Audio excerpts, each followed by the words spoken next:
ओम नमः शुद्धेभ्यः। ओम नमः शुद्धेभ्यः। अहिंसा परमो धर्म की। आचार्य गुरुवर श्री कुंद भगवान की। आचार्य गुरुवर श्री ज्ञान सागर मुनि महाराज की। आचार्य समंतभद्र महाराज हुए, उनका जीवन आदि से लेकर के अंत तक उस व्रत को पठनीय है, वो पढ़ने योग्य है। और अपने कर्तव्य क्या होता है उस ओर हमारी दृष्टि अपने आप ही चली जाती है।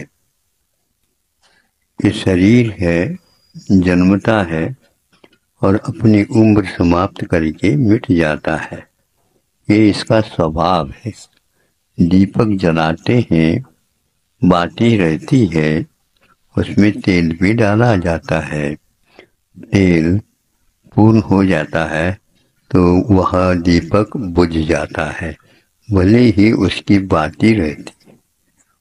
वो बाती तभी काम करती है जब तेल होता है। इसलिए कि जब बुझ जाना अनिवार्य है, तो हम बुझने से पूर्व में अपना कार्य कर लें।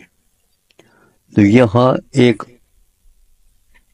समय है तो धर्म ध्यान करने के लिए निमित्त बनता है। आचार्यों ने कहा ये शरीर है, दीपक की भांति है, तो इसमें योग्य पेट्रोल डाल करके इससे हमें अपना काम करना चाहिए। वो धार्मिक आराधना के लिए कहा जा रहा। किंतु बीच बीच में तूफान आ जाना या और कुछ निमित्त मिल जाना, दीपक बुझ सकता है। बुझता है ना? हाँ। उसी प्रकार जब प्रतिकार नहीं होता, प्रतिकार ही नहीं कर सकते, उस समय क्या करें? जिस किसी को भी स्वीकार कर ले? नहीं। जिस किसी भी प्रकार से जीवन जीने की इच्छा धर्मात्मा कभी भी नहीं करता। वो भोजन देगा, समय पर देगा, शुद्ध देगा। यदि भोजन नहीं मिलता योग्य तो वो कहेगा कि हम नहीं खाएंगे। फिर धर्म ध्यान कैसा होगा? हम शरीर को छोड़ देंगे, लेकिन इस प्रकार हम अभक्ष भक्षण का काम नहीं करेंगे। प्रतिकार करने का अवसर यदि है, कर सकते हैं। प्रतिकार क्या है ये भी आप देख लें। प्रतिकार से क्या उम्र बढ़ेगी? नहीं। प्रतिकार से उम्र तो नहीं बढ़ती, किंतु प्रतिकार से क्यों करें प्रतिकार? तो आचार्य कहते हैं अकाल में मृत्यु मरण हो सकता है। उस अकाल मरण को रोकने के लिए ही औषधोपचार और औषध दान का प्रावधान किया है। ऐसा तत्वार सूत्र के ऊपर राजवार्तिक नाम की टीका लिखी गई है, उसमें लिखा, सुना आपने? हाँ। अकाल मरण को दूर करने के लिए यह औषध दान का प्रावधान दिया है। औषध दान के द्वारा मृत्यु रुक जाती है ऐसा नहीं, किंतु अकाल मरण तो दीपक में यदि छान करके हम तेल डालेंगे, तेल तो है डाल दो ना, ऐसा नहीं, हम डालेंगे छान कर, है ना? इसी प्रकार हम भोजन करेंगे, लेकिन जिस कुछ भी भोजन को करें ऐसा नहीं, हम शुद्ध भोजन करेंगे। जंग फूड वगैरह जो वो नहीं करेंगे। नहीं सुनते? जंग खाया हुआ, जैसे लोहा स्वर्ण नहीं बन सकता पारस के योग से, उसी प्रकार ये आप लोगों का जंग फूड जो है ना, किसी भी प्रकार से जीवन देने वाला नहीं, जीवन लेने वाला है। इस प्रकार विश्वास रखिए। और औषध भी जिस किसी औषध का नहीं, किंतु शुद्ध औषध ऋषियों ने, संतों ने अपने जीवन में जो अध्ययन किया था इसका, क्योंकि शरीर है तो शरीर के जो है एक प्रकार से रक्षा तो करना है, लेकिन विषयों की रक्षा के लिए नहीं। तो इसलिए तो इसको उन्होंने रखा है धर्माय तनु विमोचनम। यह रत्न श्रावकाचार में स्वामी समंतभद्र महाराज जी ने कहा है, धर्म के लिए इस तनु का विसर्जन करना पड़े तो कोई बाधा नहीं, ये इनके इन प्रकार नहीं। तो अभी वर्तमान में जो कहा जा रहा है इसके लिए कोई औषध नहीं है, ऐसा नहीं। ग्रंथों में लिखा गया है कि औषध दान जो लिखा गया है वो इसीलिए लिखा गया है कि अकाल मरण को वह दूर करता है। अब हमारा कर्तव्य है वर्तमान में जो कोई भी उपचार वह दुर्भिक्ष होना चाहिए, उपसर्ग होना चाहिए, ऐसा रोग हो जाए जिसका कोई प्रतिकार न हो। तो प्रतिकार नहीं है ऐसा नहीं, आया हुआ जो प्रकोप है प्रकृति में उसका कोई भी उपाय नहीं है ऐसा नहीं। आयुर्वेद के भंडार को आप याद करिए।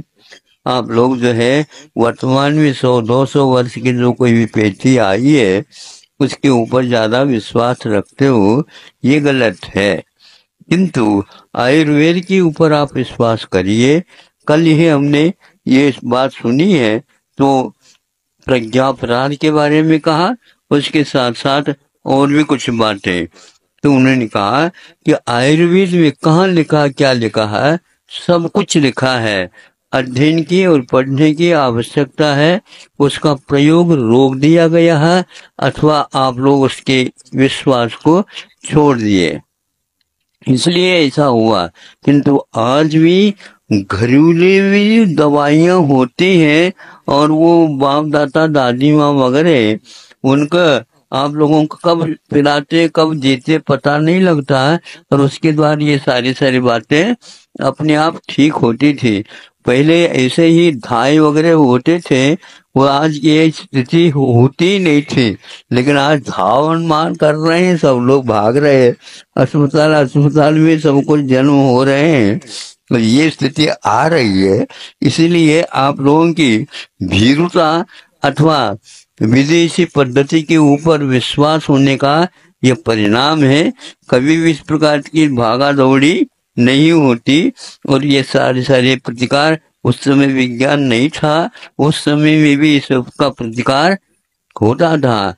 मंत्र भी थे, यंत्र भी थे। आज यंत्र है, पहले मंत्र चलते थे, आज भी मंत्र है, लेकिन विश्वास की कमी। विघ्नोगा प्रणयम याति शाकिनी भूतपन्नगा विषम निर्विषताम याति स्तूहि माने जिनेश्वरे। जिन्हें भगवान के ऊपर विश्वास रखेंगे अवश्य ही वह फल देने वाला होता है। हाँ, फल की ओर इच्छा न रखिए, विश्वास रखिए। आया हुआ कर्म जा सकता है, जाता है, और नहीं भी जाता है और बहुत कठिन कर्म है तो हमने किया है, इसमें कोई बाधा नहीं है। मृत्यु तो होना है ही, किंतु हम धर्म को कभी भी छोड़ेंगे नहीं। इस प्रकार दृढ़ संकल्प के साथ अपने यहाँ चलता आया है।